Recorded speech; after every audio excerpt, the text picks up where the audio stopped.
20-inch pieces, cut with the wood burning tool. So this is a 10-inch piece of Deco Mesh cut to 20-inch pieces. We're going to do ruffles because I have some ideas for what I want to put on here. Got to see if it'll work. You know, it's so much easier when you're designing by yourself because you can just build it, you know, as you would like. When you're doing it live, you know that you've got people on the other side of that are like, hey, hurry up, move on. Okay, we got that. You're putting those in. Move on, next step. But it's when you're doing it by yourself, I can walk around my shop, look for a different color ribbon.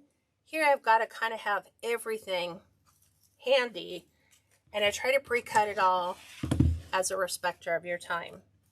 So we are just going to picture an imaginary line right up the center. We're going to pull these towards us in.